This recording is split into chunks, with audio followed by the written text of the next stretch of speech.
राधे राधे।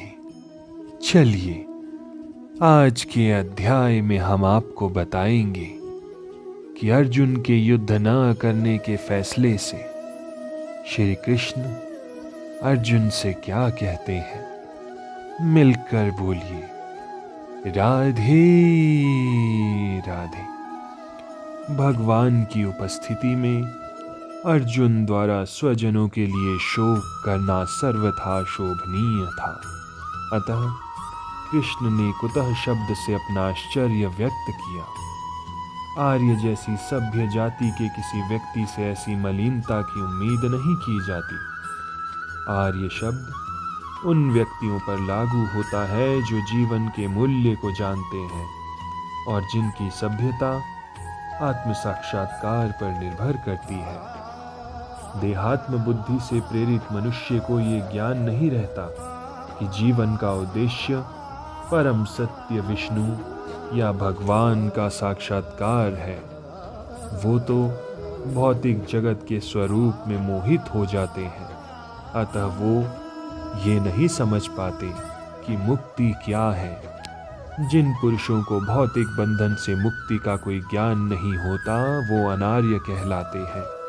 यद्यपि अर्जुन क्षत्रिय था, किंतु युद्ध से विचलित होकर वो अपने कर्तव्य से गुमराह हो रहा था। उसकी ये कायरता अनार्यों के लिए ही शोभा देने वाली हो सकती है। कर्तव्य पथ से इस प्रकार का विचलन न तो आध्यात्मिक जीवन में प्रगति में सहायक बनता है और न ही इससे इस संसार में ख्याति प्राप्त की जा सकती है। भगवान कृष्ण ने अर्जुन द्वारा अपने स्वजनों पर इस प्रकार की करुणा का अनुमोदन नहीं किया। हे पृथापुत्र, इस हीन नपुंसकता को प्राप्त मत हो, ये तुम्हें शोभा नहीं देती। हे शत्रुओं के दमन करता, हृदय की क्षुद्र दुर्बलता को त्याग कर युद्ध के लिए खड़े हो जाओ।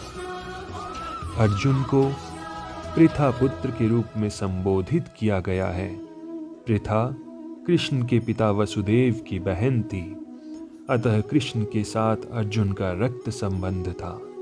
यदि क्षत्रिय पुत्र लड़ने से मना करता है तो वो नाम का क्षत्रिय है, और यदि ब्राह्मण पुत्र अपवित्र कार्य करता है तो वो नाम का ब्राह्मण है।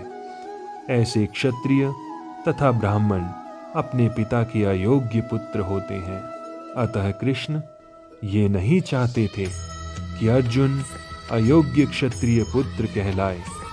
अर्जुन कृष्ण का घनिष्ठतम मित्र था तथा कृष्ण प्रत्यक्ष रूप से उसके रथ का संचालन कर रहे थे।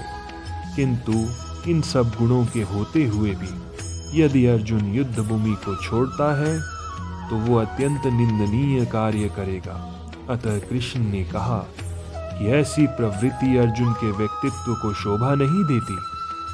अर्जुन ये तर्क कर सकता था कि वह परम पूज्य भीष्म तथा स्वजनों के प्रति उदार दृष्टिकोण के कारण युद्ध भूमि छोड़ रहा है, किंतु कृष्ण ऐसी उदारता को केवल हृदय दौर्बल्य मानते हैं। ऐसी झूठी उदारता का अनुमोदन एक भी शास्त्र नहीं करता। अतः अर्जुन जैसे व्यक्ति को कृष्ण के प्रत्यक्ष निर्देशन में ऐसी उदारता या तथाकथित अहिंसा का परित्याग कर देना चाहिए। मिलकर बोलिए राधे राधे। राधे राधे।